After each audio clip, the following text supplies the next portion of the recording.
Welcome to the show. Tonight, Woolworths panics as customers protest its ban on Australia Day, and it tells an untruth.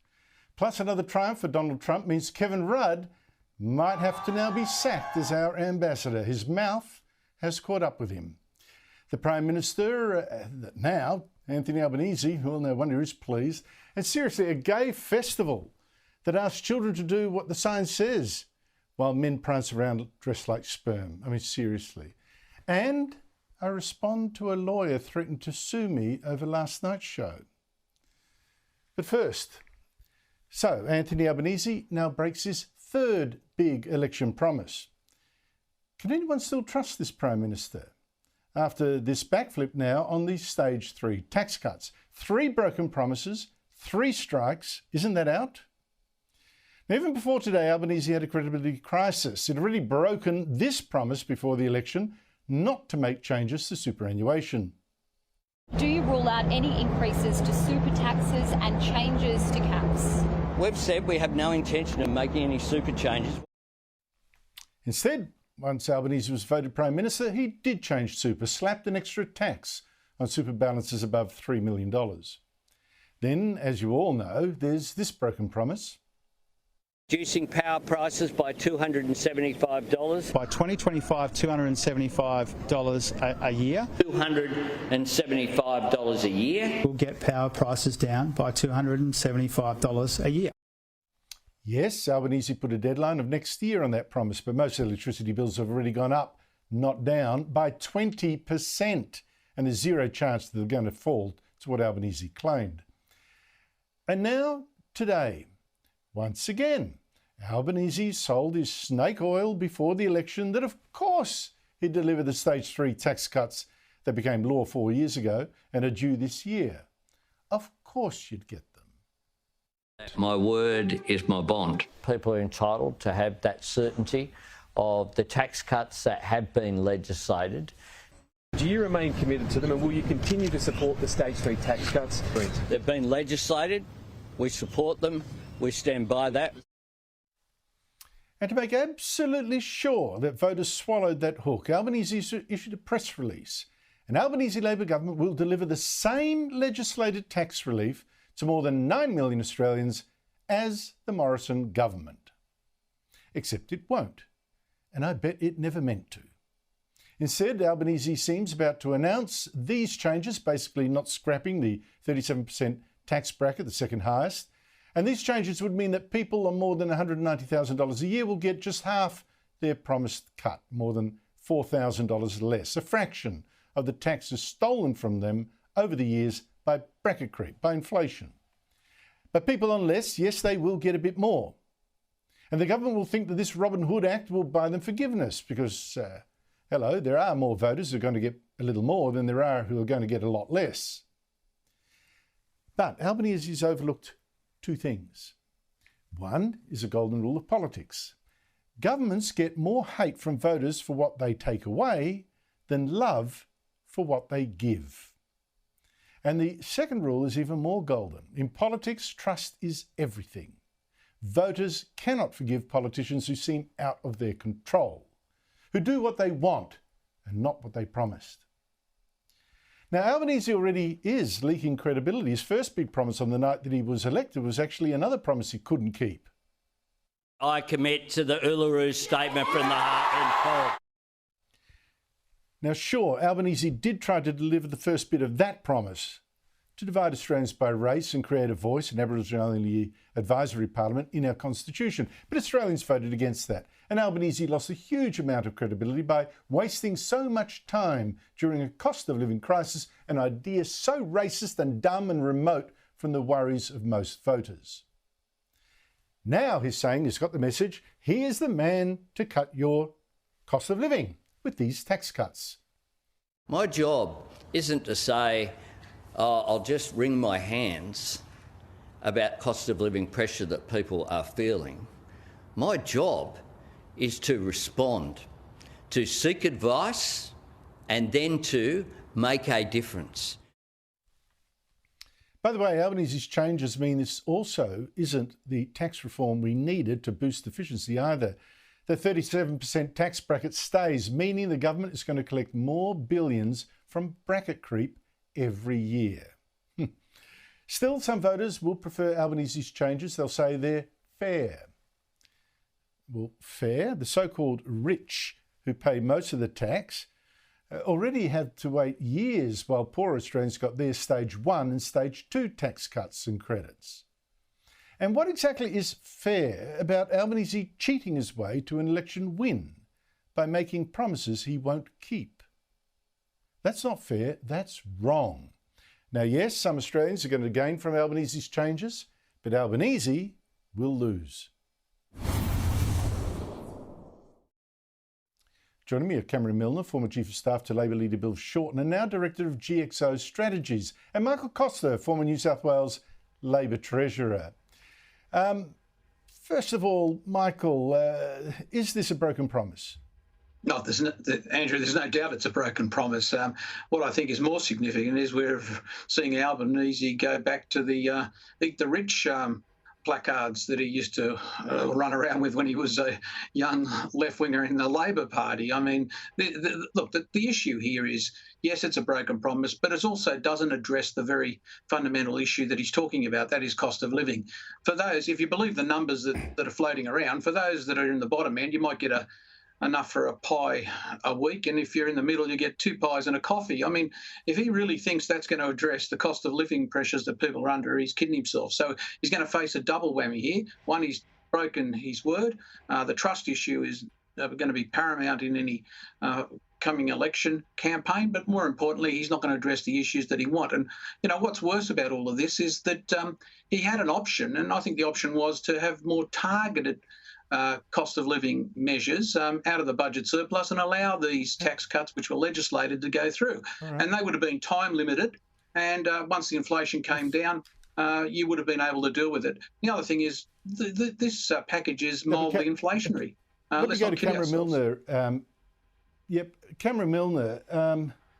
But Albanese will have made these changes not because he had to, because he's got more money coming in than he expected, but because he wanted to, thinking it was fair and it would work for him politically. Will it? Well, there's a big trap here. There's a wedge that Albanese has set up, and if Dutton doesn't be smart about it in terms of his response, he'll get trapped by this. So, there's a Dunkley by-election coming up, and Albanese would like to be the robber baron king, the Robin Hood of Frankston, and he'll paint Peter Dutton as the man who wants tax cuts for the rich. The Liberals have got to be smarter at handling this one. Albo set up a ticking time bomb for the Liberals, and Dutton has to be smart. Dutton has to give the tax cuts to the low and middle income people, as well as restoring stage 3 tax cuts as he's promised. Well, so that means matching any extra tax that Albanese will give to people under 190,000, but still maintain the tax cuts, stage 3 tax cuts for everyone else. That's going to cost a lot of money. It will, but it's toxic if you vote against someone's tax decrease, especially with the cost of living crisis that we've got going. It might be a small amount of money, but people still want every last cent they can get, and especially in the current cost of living crisis we're in. But Andrew, there is another strategy for it. Go ahead. Well, I think I agree with Cameron. I mean, the fact of the matter is he just should say that, look, this guy's broken his promise, but we're not going to stand in the way. However, I would be moving an amendment introducing tax indexation to deal with bracket creep and force that issue into the parliament, right, and that would wedge them. And I think that would be the tactic that I'd have if I was Dutton. Move an amendment, institutionalise tax indexation. And Andrew, it's got to be all. It's got to all be about Albo's broken promise. That's the central issue. That's what Dunkley by-election's got to be if Peter Dutton's smart. It'll be a referendum on whether Albo can be trusted. Now, obviously, with the culture wars and all that, there's already plenty of people on the left cheering this on, and even playing the gender card, would you believe? Here's Richard Dennis of the Australia Institute on the ABC today. Most of the hundreds of billions of dollars in stage 3 tax cuts are going to high-income earners, mainly men. Now, Michael Costa, mainly men are the beneficiaries. That's a bad thing. Are these tax cuts sexist now? Look, that's just absurd, but it highlights the fundamental problem that we've got here. We've got a whole bunch of institutions that are effectively left institutions that take the sort of equity side of the equity versus efficiency debate in tax. Now, these are the people that want equity. They don't realise that a subsistence economy has equity, but it has no proper standards of living. I mean, you've got to grow the pie, and the pie is really what it's all about. And, you know, I'm surprised at Chalmers. He did his PhD in political science on Paul Keating, and Paul Keating fundamentally understood that you've got to grow the pie. That's why we had all the labour market reform, all of the reforms of the Keating era. So he hasn't even understood the basic trade-offs and the reason that you've got to grow the pie so you can make the system deliver for everybody. No. So, you know, I wouldn't pay too much attention to this gender-based. I agree with you. I haven't seen the growing of the pie at all. Instead, many more regulations and tax hits against business. Cameron Milner, by the way, where is Opposition Leader Peter Dutton? I mean, Anthony Albanese has really been back at work, giving interviews, press conference, calling Labor MPs to Canberra today, running like an Energizer bunny for the last few weeks, a listening tour of Australia. Peter Dutton seems to be still with his family on a break, although he is doing his weekly spot with Ray Hadley on 2GB, giving the odd bit of commentary, issuing a few press releases, but nothing like as frantically as Albanese. What does that tell you? Oh, Albanese's panicked. Albanese has looked at the polls and worked out that he could lose the next federal election. He could lose the Dunkley by-election. Don't forget, of course, that Albanese spent his holidays not with his family, but drinking $500 bottles of wine. That's how he spent his holidays just before Christmas. I wish Peter Dutton all the best with his family, his wife, over this Christmas period, like so many families do. But no, the reality here is that Albo is running hard and running fast because he's panicked and he's really worried about what the electorate really thinks about what he's not done about the cost of living. I know Peter Dutton's got to look after his family. That almost must come first. And yet I think, you know, an opposition leader's got the Prime Minister panicked and running hard. Maybe should put his foot on the throat. I don't know. Michael Costa, Cameron Milner, thank you to you both.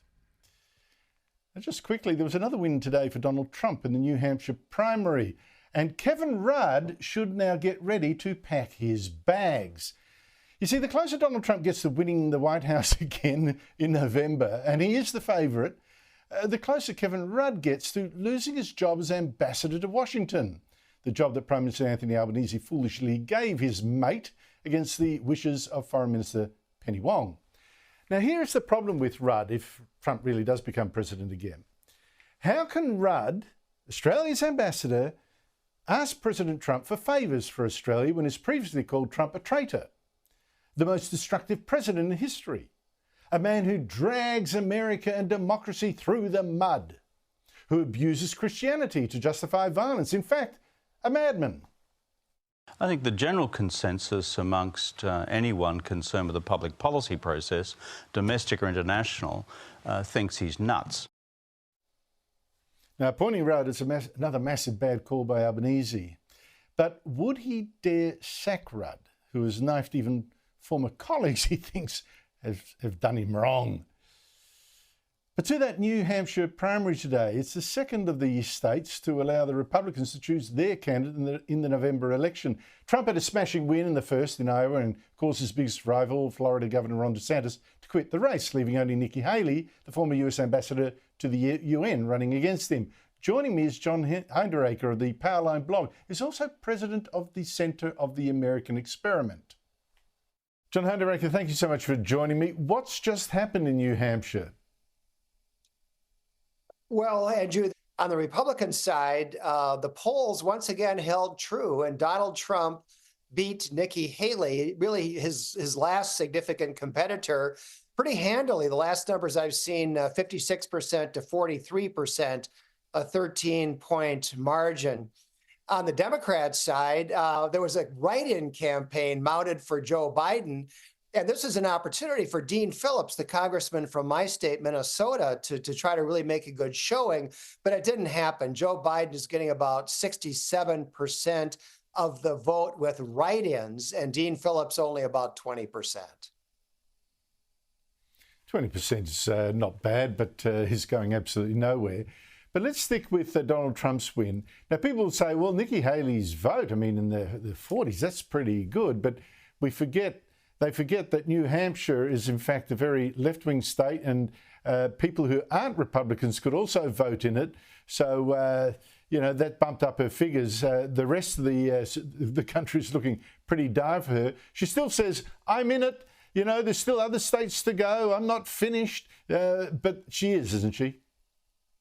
Andrew, you're exactly right. New Hampshire was actually Nikki Haley's best state, her best chance. She spent a lot of time there, a lot of money there. She had some strong support from local New Hampshire politicians. And nevertheless, she didn't come close. And anybody running against Donald Trump this year has to be discouraged, as, of course, Ron DeSantis was, by the fact that the polls are holding true. Polling in primary races is very volatile, sometimes is quite inaccurate.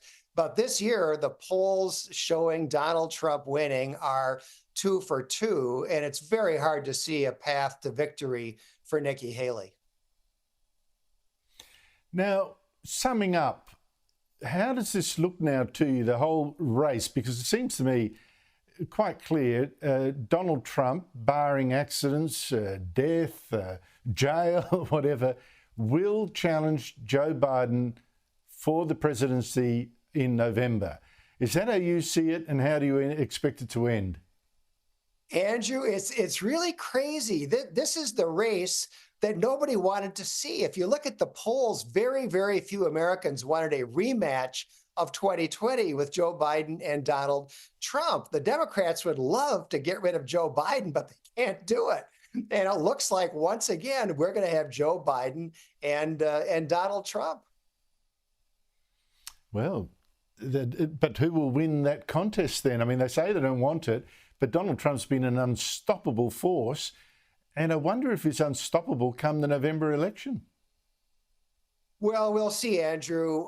Joe Biden's record is so terrible, and his lack of fitness, his dementia, his frailness, so obvious. I have a very hard time seeing how Joe Biden can be reelected. At the same time, there's a lot of people in this country who would vote for Satan before they'll vote for Donald Trump. So this shapes up as a race. It's hard to see how either candidate can win it, and yet one of them is going to. If I had to guess right now, I'd guess Donald Trump. John Hunderecker, thank you so much indeed for your time. I really appreciate it. Great to be with you, Andrew. After the break, the ABC gets a new chairman, son-in-law of a Labor Prime Minister. Should you worry? Plus, the Hippocratic Oath for doctors goes woke. This is unbelievable. The Prime Minister today announced a new chairman for the ABC to replace Hunter Buttrose. It's Kim Williams, who was actually the Australian head of the Murdoch News Corp for a while. My boss. Kim is such a perfect fit for the role, it's almost as if he were made for it. He is as much at home running media companies as he is running arts organisations, and indeed former AFL Commissioner. Now, the paranoid left that's really freaking about, Sky News' David Spears going over there, will say, aha, a former Murdoch boss now at the ABC. Conspiracy. But they can relax because Williams is actually the son-in-law of a former Labor Prime Minister, the late Gough Whitlam. And the reason that he left News Corp, well, essentially, it wasn't a good cultural fit. Now, I actually got on well with him, but even when he was being nice to me, I told him to his face, I wasn't kidding myself that we were on the same political side, but I cannot complain about his treatment of me. That said, he might be of the left, cultural left, but Williams does not like idiots or cant or hypocrisy. And he did today say his job would include tackling ABC bias, although he didn't actually admit it was there. I think at the core of all journalism at the ABC is the imperative of being absolutely verifiably independent, offering at all times true journalistic integrity, and to the extent possible in human affairs, having an aspiration to freedom from bias. Joining me is Sophie Ellsworth, media writer of The Australian. Sophie, this is going to be fun because Kim Williams actually does have more energy than Ita Buttrose ever had, and he did say the ABC is should be free of bias. What are the odds, do you think, that he'll succeed in doing something about that?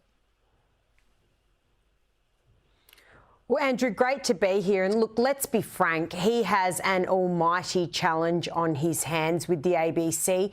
Ita Buttrose has a month to go in her tenure. And look, a reflection is always made on what was done under the chair's tenure. And people would argue not a lot of change from Ita Buttrose. So Kim Williams has definitely been a polarising figure by some quarters in his roles over the years. He's got extensive media experience, as we know. Today, he did note the issues with bias. He also did an interview with the ABC and voiced his concerns about the use of social media. But it will be interesting to see, Andrew, if he listens to those that he deals with, because a lot of people today have said sometimes Mr Williams thinks he's the smartest man in the room. He thinks he knows best. And whether this will work at the ABC or not remains to be seen. That said, like I say, I don't think it's going to be a pushover. He's got pride and he doesn't like getting pushed around. So we shall see. I wonder whether, although he is of the cultural left, whether he will do something. But maybe Sophie is going to be the latest in a long list of chairmen who realise they don't actually run the ABC. Well, Andrew, this is the problem. I mean, he's coming in at a time when the ABC is in damage control. They have made headlines consecutively for weeks now over this whole sacking of Antoinette Lattouf. It's been an absolute train wreck, 2024, and we're not even at the end of the first month of the year. We had a vote of no confidence in Managing Director David Anderson by just 130-odd staff at the ABC of about 4,000, Andrew. That's about 3%, tiny amount, and yet David Anderson has caved to these journalists and he's agreeing to meet with them to discuss issues, including Antoinette Lattouf's sacking. Now, it feels like he's bowed to pressure there. They're a small group of a very large cohort of staff. They are in absolute dire straits, and someone has to try and turn this ship around. But, Andrew, you're right. The staff run the ABC, not management, it doesn't seem, and certainly not the board. Well, what's more ominous about David Anderson already caving into those those staff, the 130 of them, is this, that what they're actually demanding is protection for ethnic staff, so-called ethnic, aren't we all ethnic, but, favoured ethnic, like Lattouf, who identifies as Lebanese Australian, and more protection from critics, like the critics that accuse her of running a pro-Palestinian and anti-Israel propaganda while a fill-in employee for the ABC. Now, for David Anderson to already start saying, oh, look, I'll negotiate over those demands, that is serious. And I think this actually presents Kim Williams with his first big problem if it's still up in the air a month from now. Andrew, absolutely. And the question I've asked the ABC, and no one has told me this, although I have my suspicions, who hired Antoinette Lattouf? She has been an activist for years. She's been very pro-Palestinian, and they're all running for cover. No one will own up to this just very, very, problematic appointment that has caused them immense problems. Their public affairs team has been in overdrive because they've now had to deal with a fair work case over an employee that had 3 shifts at the ABC. So Kim Williams has a very big task on his hand. 3 shifts. 3 shifts, and she was let go. She couldn't even do her 5 shifts. It's just a joke. It's a mess, Andrew. They've got to clean it up. I think this will be more interesting than Ita Buttrose's leadership ever was. Sophie Ellsworth, thanks for your time. The thing about the woke is the arrogance. They're not just more moral than you, but they're also better than anyone who ever lived. Now, for more than 2,000 years, there has been some form of the Hippocratic Oath for doctors. That's all based on what the Greek doctor Hippocrates declared. Be professional, keep patient confidentiality, pass on your skills, make sure you're doing healing in the house and nothing else. But now health professionals like doctors, nurses, chemists are being forced to sign up to a new woke set of codes and pledges. But you want to know what they are. Like, how about acknowledging colonisation, systematic racism, the impact of their work on the environment, acknowledging Aboriginal beliefs about the afterlife, which is about as far from medical science as you could get. Now, this is all from a 27-page Good Medical Practice, a code of conduct for doctors in Australia. That's an official rule book of federal health regulators, and it's already been endorsed by the Australian Medical Board, the Australian Health Practitioner Regulation Agency, and the Australian Medical Council. Joining me now is Sky News Investigations producer who uncovered this story, Taylor Halbach. Taylor, whatever happened to the Hippocratic Oath? When did that stop being good enough even for today's doctors? Yeah, good evening, Andrew. Well, the Hippocratic Oath, in its various revisions, was good enough for 2,500 years, maybe the only document in Western history that could and possibly should prevail over even the law. It saved millions of lives, it served the noble medical profession well for millennia, founded on the basic value that the patient and only the patient matters. It contained all sorts of sensible edicts like not causing harm in practice, not administering deadly drugs, holding the doctor-patient relationship as sacrosanct, but now there's a new set of standards. A set of rules authored by committee and with the help of the unions, 27 pages of activism, wokeism and bureaucratic mumbo-jumbo. So it's not so much what we've lost from the Hippocratic Oath that has doctors at their wits' end, but what has been added.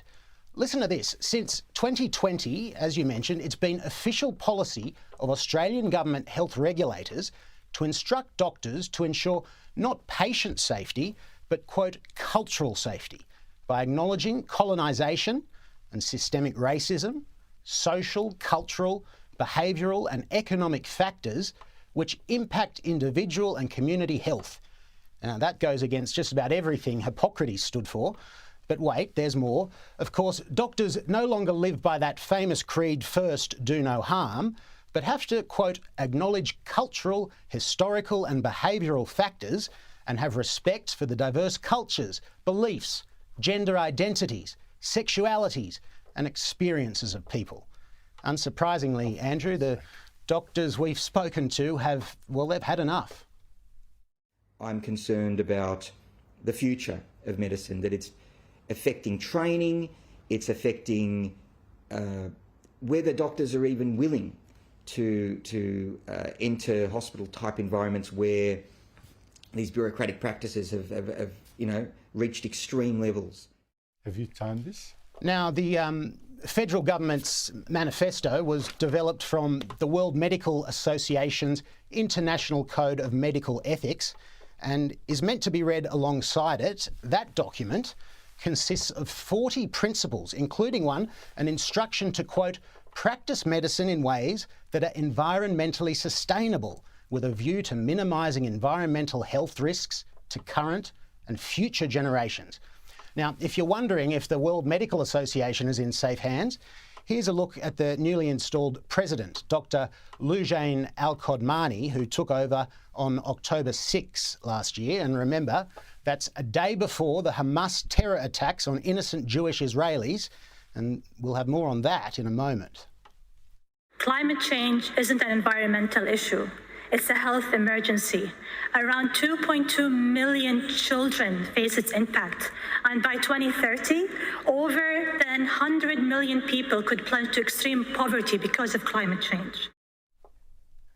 Dr. Al-Qodmani has busied herself since taking over on October 6, campaigning on all manner of things that have nothing to do with health, increasingly on behalf of Palestine and fiercely in opposition to Israel.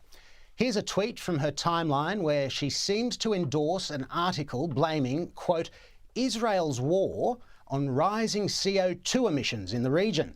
She's repeatedly called for a ceasefire, attacked Israel for bombing civilians, and is using her position as boss of the World Medical Association to, quote, call for the immediate end of siege in Gaza. Now, this evening we heard from Dr. Al-Qodmani, who told us that the WMA does strongly condemn Hamas. But Andrew, the World Medical Association's Code of Ethics was developed from the Declaration of Geneva, which was made by doctors around the world in 1948, the same year Israel became a nation.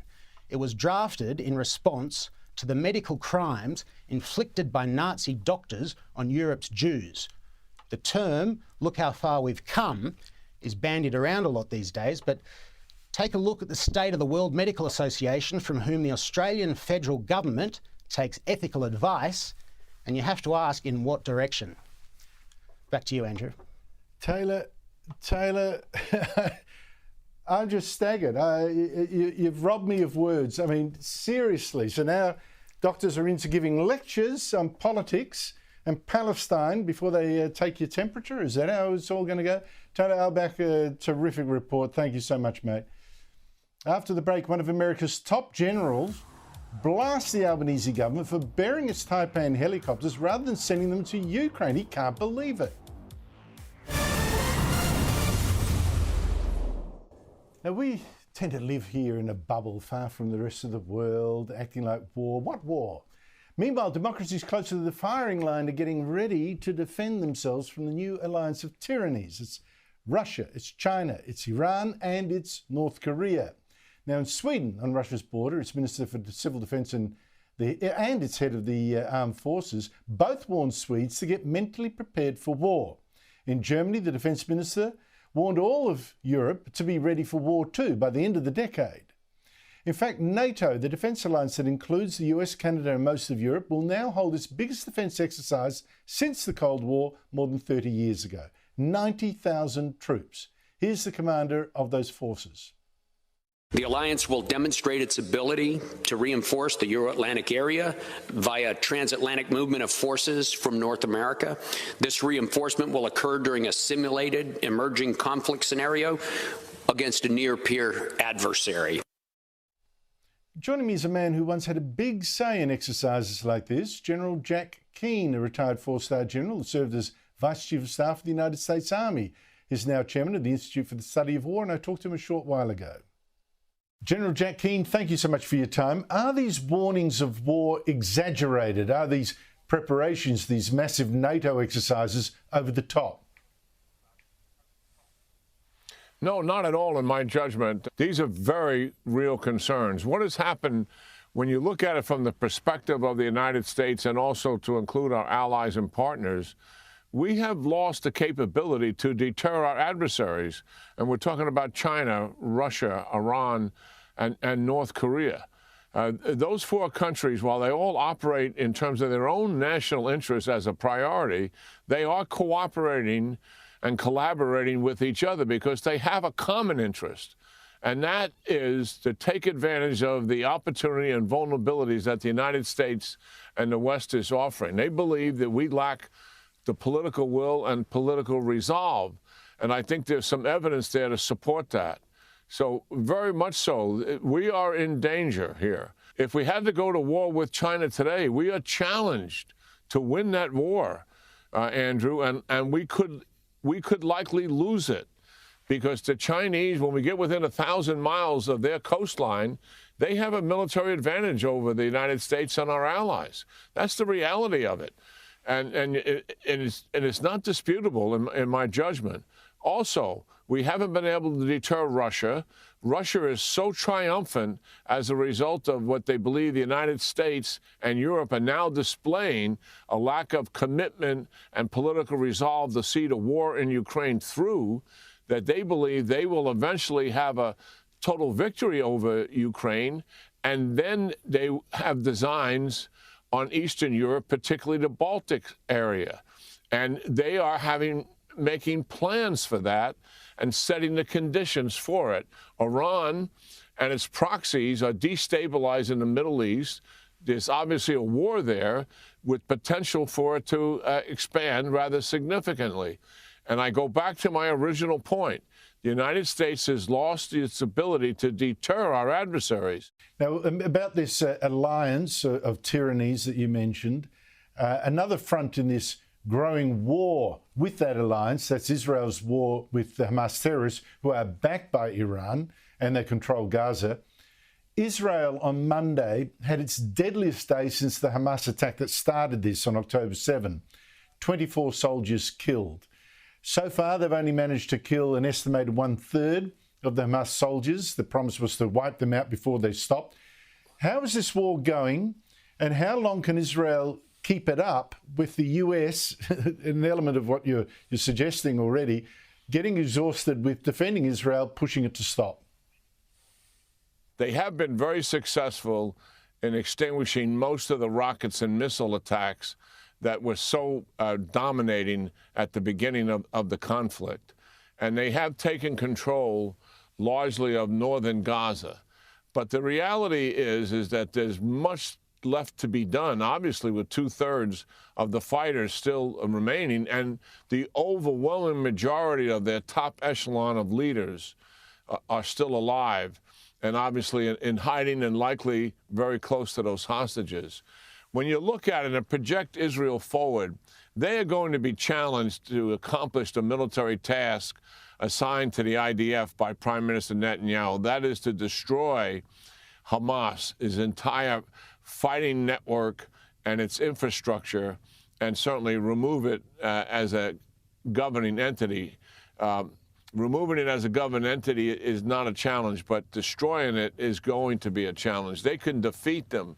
And the distinction is that by not destroying them, they leave them enough leaders and enough fighters to be able to rearm and reattack. And they would consider that, Andrew, a victory because they have survived the Israelis' invasion and they have the capability to fight it again another day. And that's what the Israelis have got to be focused on. Again, it's a story of a waning appetite for the West to prosecute a war against, wars started by these tyrannies, actually. Lastly, and on exactly that point, I don't know, General, if you've been following our government's decision to bury 45 Taipan helicopters that are decommissioned last year rather than give them to Ukraine, which says it wants them to rescue soldiers on the battlefield. Now, our government says, these Taipans are too unsafe to fly. There was a crash last year, even though we don't actually know what caused it. And it says, it's going to cost too much to get these helicopters in the air again. Your view? Yeah, this is really a regrettable situation. I'm really stunned by it.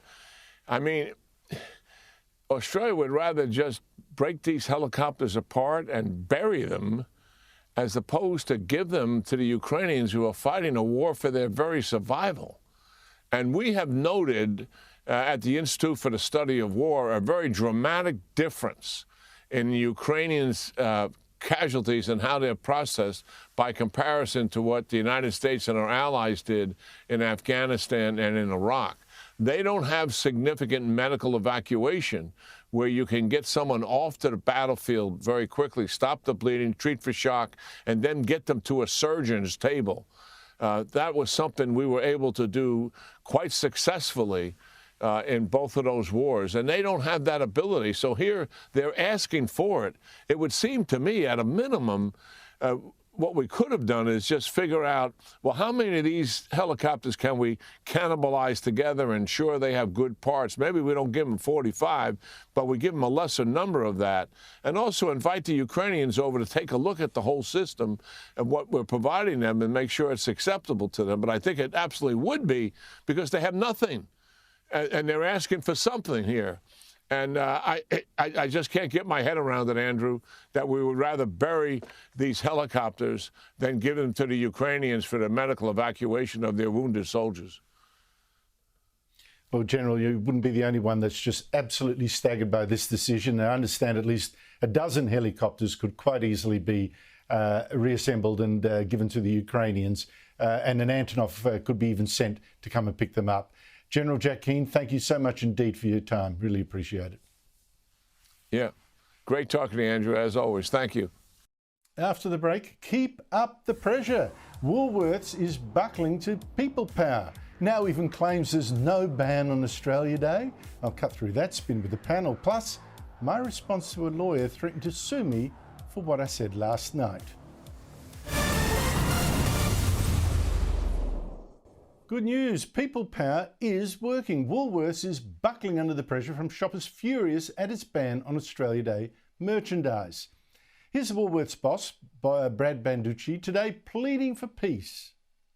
we could have done a better job of landing our message more clearly at the beginning. I personally received over 3,000 emails. I've tried to read and skim most of them. You can imagine I couldn't respond directly to all of them.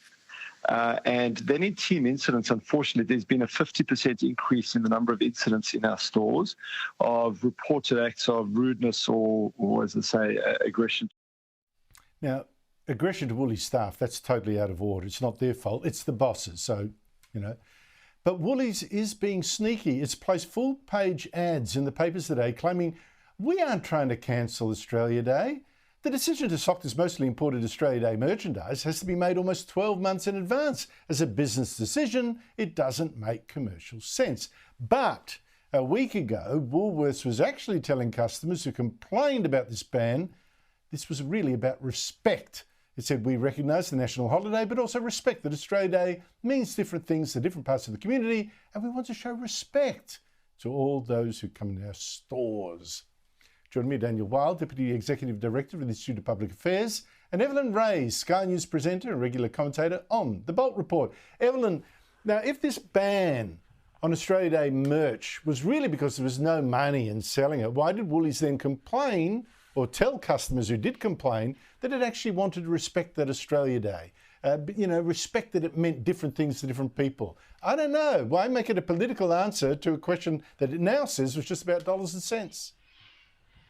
To be honest, Andrew, I don't think they anticipated this sort of response from the Australian public. And I think they're actually just in damage control. But people are just simply not buying their excuses anymore. And I think, as Matt Canavan tweeted only a few days ago, Woolworths don't have a problem decorating their stores with the Chinese New Year's thing. So the whole idea of it not being commercially viable is utter bogus, and the public can see straight through it. They totally misread the room. And just because the minorities scream and shout the loudest doesn't mean the majority can't hit them where it hurts. I mean, call it what it is. A boycott for Australia Day is a boycott of Australians, and any company or business that boycotts you or me should be boycotted from all of us in the name of solidarity. But Daniel Wild, it seems like Evelyn's reaction is shared by a lot of shoppers. The public anger at this attack on Australia Day has caught Woolworths by surprise.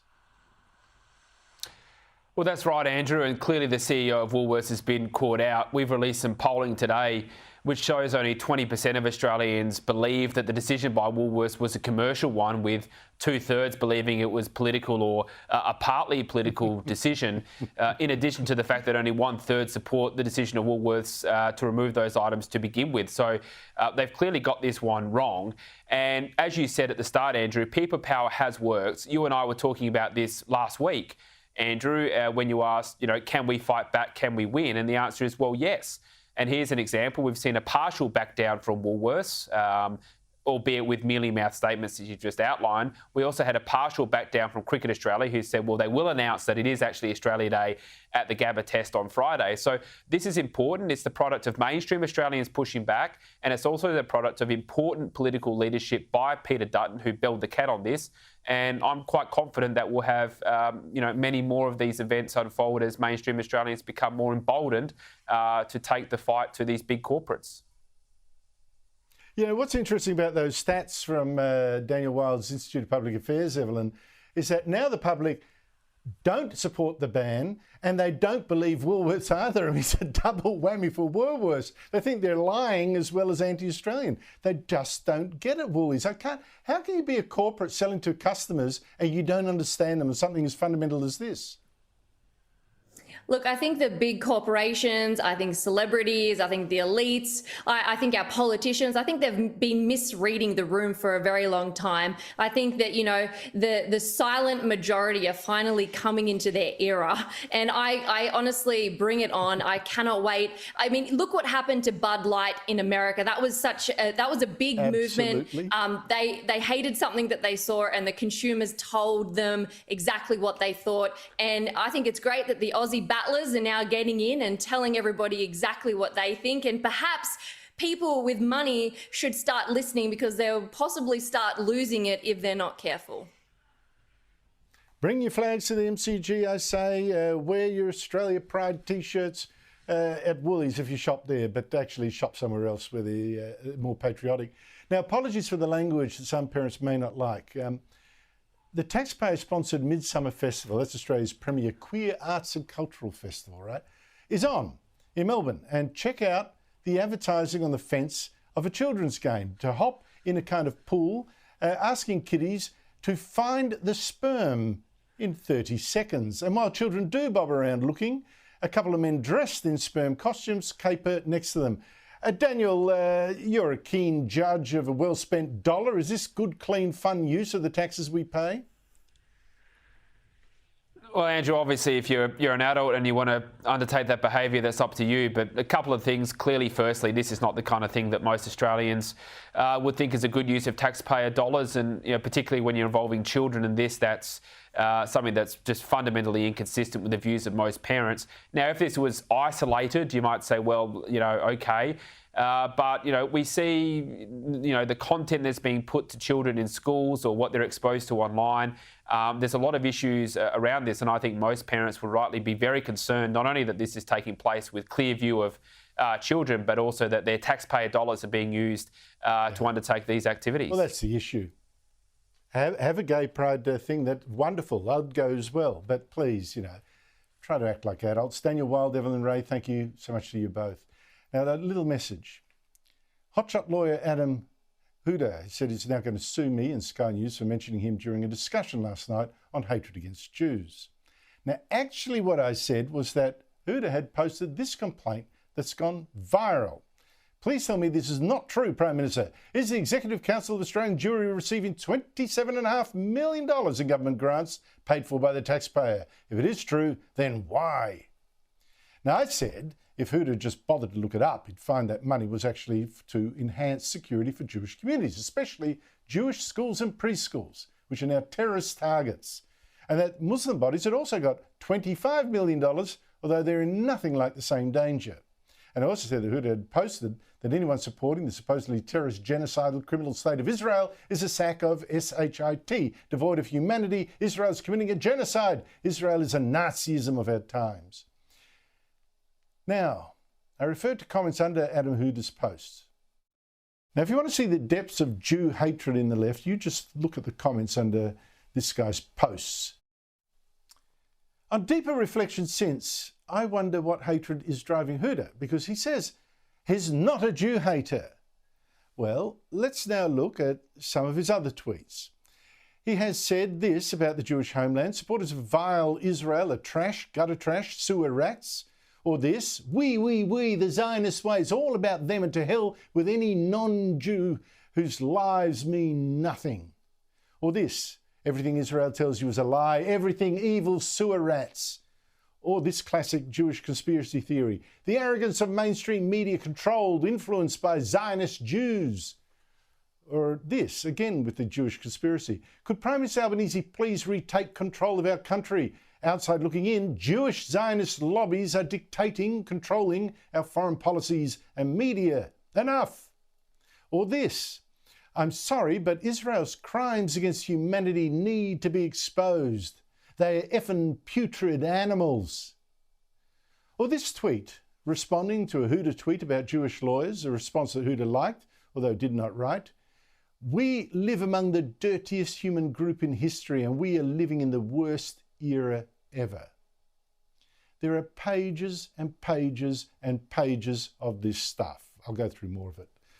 So, to Adam Huda, I say this: come on my show, write a reply. Tell us about what's really driving you to write this absolute stream of hatred. And I will offer a respectful discussion, okay? Well, that's it from me. Next up is Sharry Markson. But for me, good night.